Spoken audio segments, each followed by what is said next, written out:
With E3 probably forever dead, the tradition of summer video games news has now been solidified as this minefield of various pre-recorded Nintendo Direct-style presentations, from the main platform holders as well as anyone else with an ego big enough to think they deserve their own show. Sony is the first big name this year, and this is a showing that was heavily anticipated and rumored to be a stacked event. After 2 years of shortages, PS5 is finally readily available and continues to be a sales success despite this prolonged period of cross-gen releases giving it few true exclusives. Sony has also been steadily pushing out PC ports, and while the most recent release has soured the mood, I would say that endeavor has yielded far more success than failure, with these games carving out a real audience on PC. Meanwhile, Xbox, the only true direct competition, continues to have fumble after fumble, with Phil Spencer recently giving that bizarre interview, seemingly waving the white flag. All this is to say that while Nintendo continues to sell Switches at a record-breaking pace, Sony is the clear winner in the traditional home console space, and there's nothing to suggest that they're in any risk of losing that status in the next few years.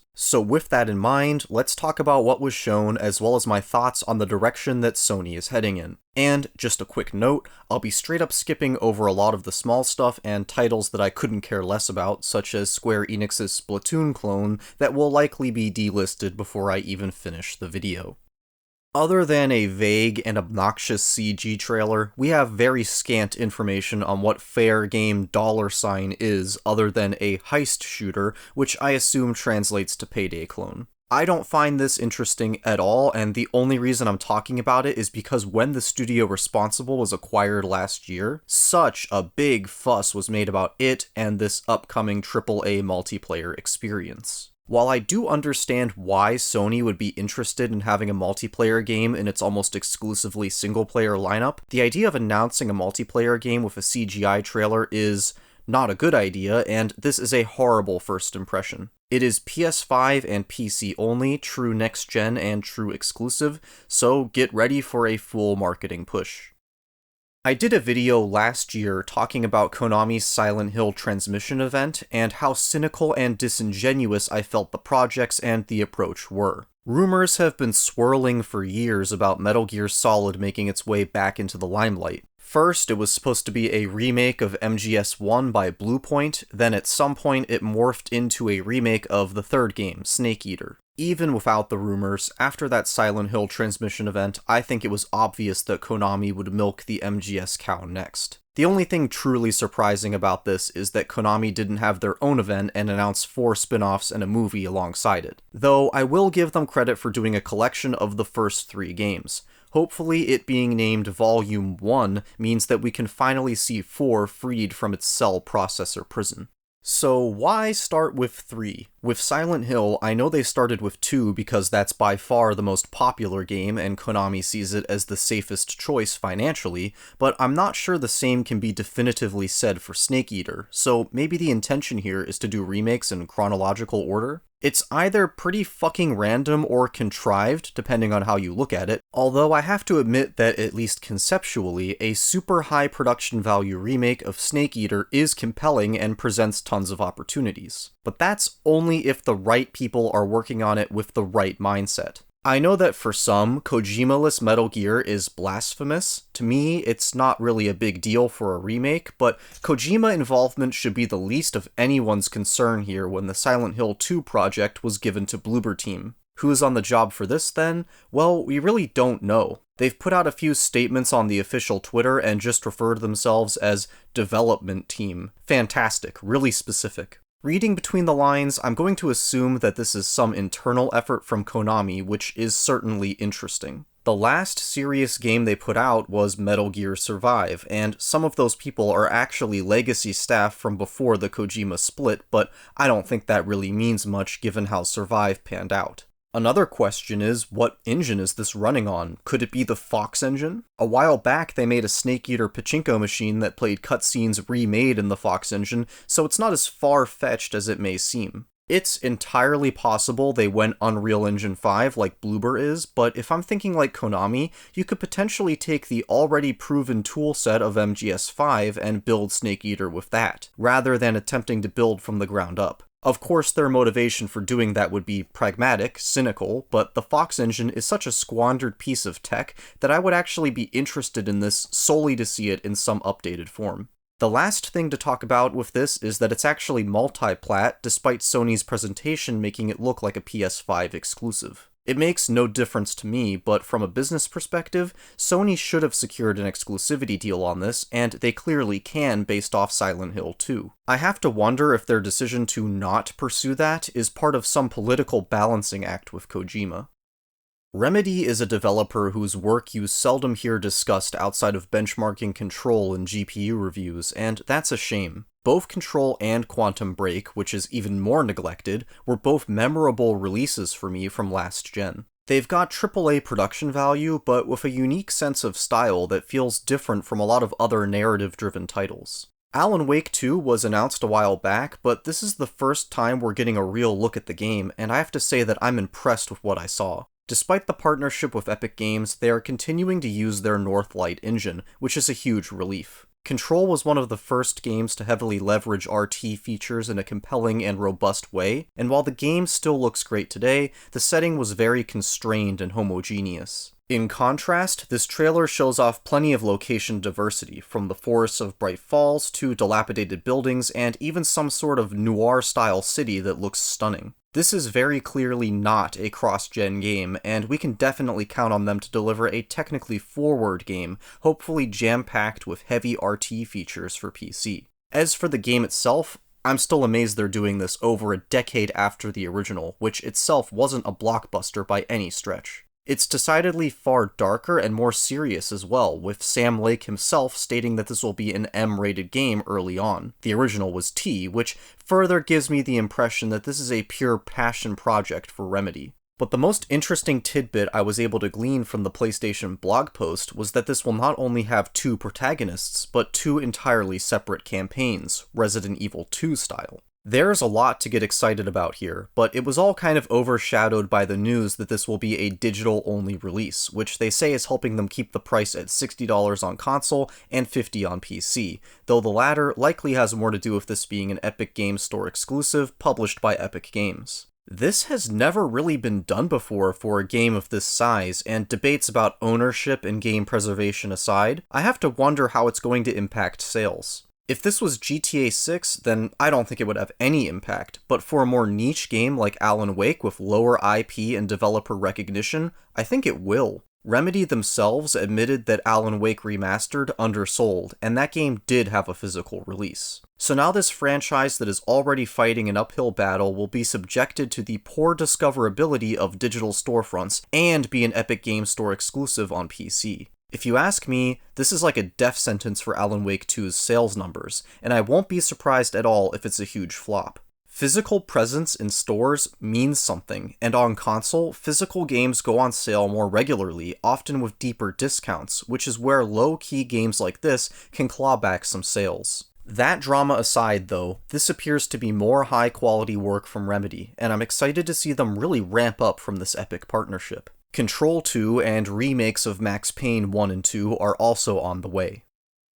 The first time FF16 was shown at the initial PS5 presentation, I wasn't very impressed. Since then, this game has continued to look better and better, and now it's to the point where I'm kind of excited to see how it is, despite not being an FF guy at all. It just looks so insanely polished, and with it being the first M-rated mainline Final Fantasy game, and being worked on by former FF14 staff, promises a unique and compelling story and tone for the franchise. I love the way it looks visually, too. It's not using the Luminous engine or Unreal engine, it's allegedly some heavily modified form of Crystal tools, which is fucking insane. I also think it's really cool that this ended up being a summer release, which is uncommon for a game this big. Sony has some kind of exclusivity deal with Square Enix this generation, and while it's generally phrased as timed exclusivity, that period is long over on a game like FF7 Remake, which was released on PC, but has not even been hinted at for a release on Xbox. These Square games are effectively second-party exclusives for Sony, and I've begun to think about this arrangement as a counter to Microsoft's Bethesda purchase. It'll be interesting to see how FF16 is received compared to Starfield, which is sort of its Western equivalent.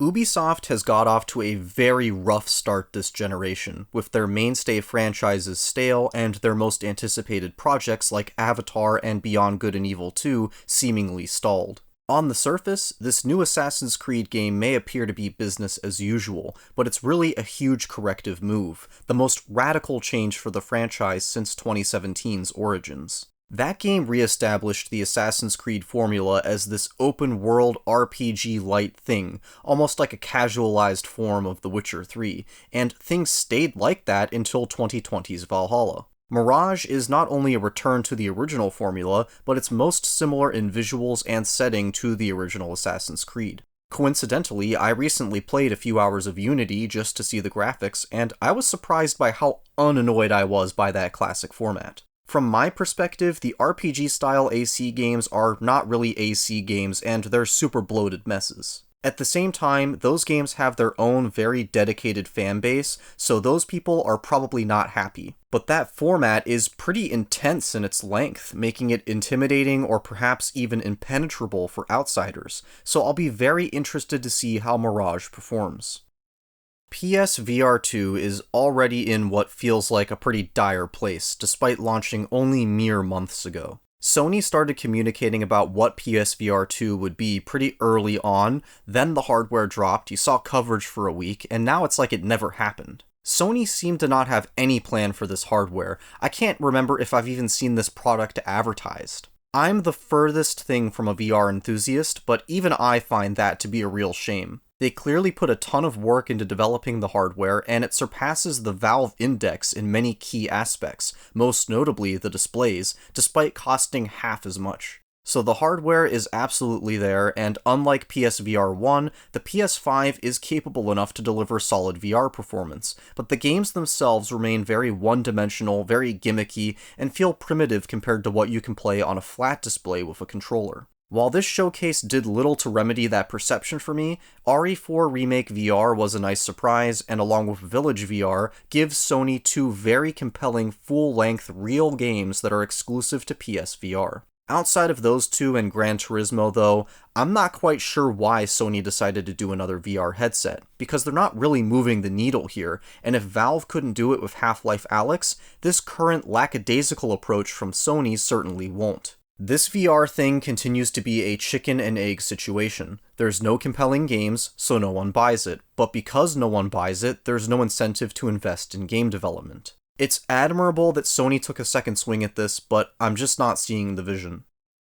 One of the bigger announcements was that of a new game from Bungie, who Sony purchased last year. While the game is new, the IP is not. Marathon is a really deep cut from Bungie's macOS days, a Doom-like shooter with a gritty setting and interesting lore. So naturally, with this reboot, it's PvP only and highly stylized in a way that is not reminiscent of the original games. Just like with Fairgame $, I don't have any inherent issue here with Sony doing a multiplayer FPS, as it's actually a massive blind spot for them. The second I saw the official Twitter self-identify as an extraction shooter, however, I felt any interest I had leave my body. I guess it makes sense to go for this Tarkov-style format as to not clash with what Destiny already offers, but it doesn't have the broad appeal of an arena or arcade shooter and is going to be far more difficult to execute in a compelling manner, though the Marathon IP at least somewhat lends itself to the format.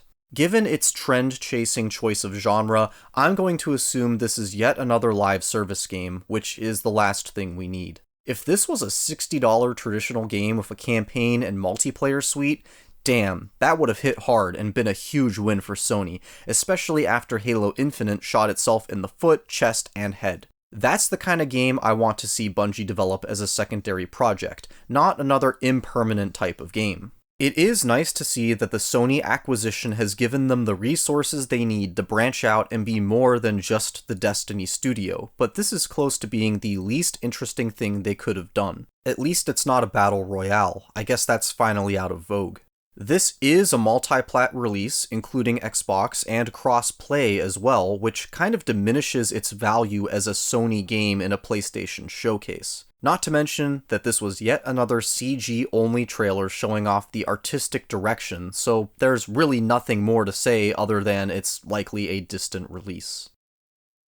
There was a rumor last month that Sony was readying a new PlayStation handheld, and while it was pretty obvious that it would not be a dedicated platform like PSP or Vita, the premise of this streaming device was murky at best. Well, they went ahead and announced it here, much sooner than I would have expected, and it's still a very confusing proposition even after its official unveiling. Essentially, it's an 8-inch LCD display with a DualSense controller rather crudely grafted onto it that's capable of remote play. Now, remote play is not new, it's been around since the PS3, and these days you can run it on any modern phone. They even have an officially licensed controller accessory. So what exactly is this new product bringing to the table other than a display that is likely of inferior quality to most people's phones, albeit at a much larger size? I'm not sure, no one really is, and the only further information we have on it is from the initial leaker, who claims this streaming-only device will have a paltry 3 to 4 hours of battery life.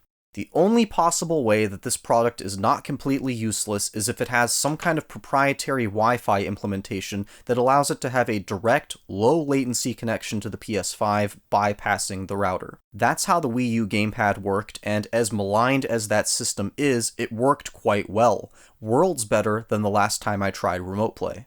I could see a product like that having some use case. Maybe you're traveling and don't have access to a TV, or you have a living situation with a shared TV. However, the language used was remote play over Wi-Fi, suggesting that this will work no differently than what you can do on your phone right now, which is not a very good experience and certainly doesn't necessitate this dedicated device. A product like this is so bizarre, you just wonder how it got made, and as a piece of hardware design, it looks like it hasn't even left the prototype phase.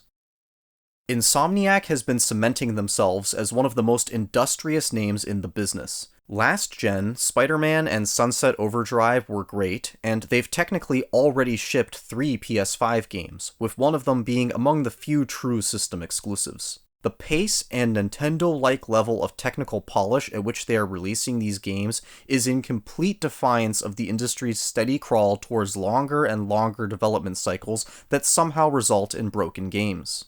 Now, I loved the original Spider-Man, and this is easily the most excited I've been about a PS5 game yet. This gameplay reveal is about what I was expecting, though I have to admit that it doesn't look as good as Rift Apart visually, which isn't an entirely fair comparison given that Ratchet is a linear and stylized game. I think the animation work and cutscenes here are all top-notch, literally some of the best you'll see in any game, but the outdoor overworld environments looked a little off to me, specifically with the lighting, which appears quite flat and was making things like houses look not very good. The bespoke mission-only areas looked uniformly great, so I think the main issue here has to do with the dynamic time of day lighting. The new main gameplay feature is right in the title, Spider-Man 2. You get 2 Spider-Mans. So this works exactly as I imagined. Like GTA 5, you can swap between characters. This will naturally open up the mission design to do interesting stuff with locations and perspective, and since this is a PS5 only game, they can swap between levels near instantaneously. The map, much like Zelda, has been a point of contention since it features some overlap with the original game. Does that ease the development burden? Well, of course, but Manhattan is also not known to transmogrify after a few years, and they're also adding Brooklyn and Queens. This is an interesting point of debate, though. In a hypothetical Spider-Man 3, what do you do? Same map again and then add Staten Island? The IP boxes you in, as it's kind of impossible to separate this character from the location. Anyway, we also got a taste of what story arcs they're tackling this time around, and they're doing Kraven the Hunter and Venom at the same time, and there's undoubtedly more that's yet to be revealed. It's a lot, but they've proven they can juggle all this crap in a satisfying way. The dual perspectives of Peter and Miles are also full of potential for the Black Suit storyline specifically. Really, the only thing giving me negative signals here is the vague fall release date. We're getting very close to fall, and not having a specific date or even month feels kind of odd, especially for this studio. This is Sony's biggest game of the year, and I know they want it bad for holiday, but I sure hope this gets a delay if it truly needs it, because I'd hate to see Insomniac break their streak of technically watertight releases.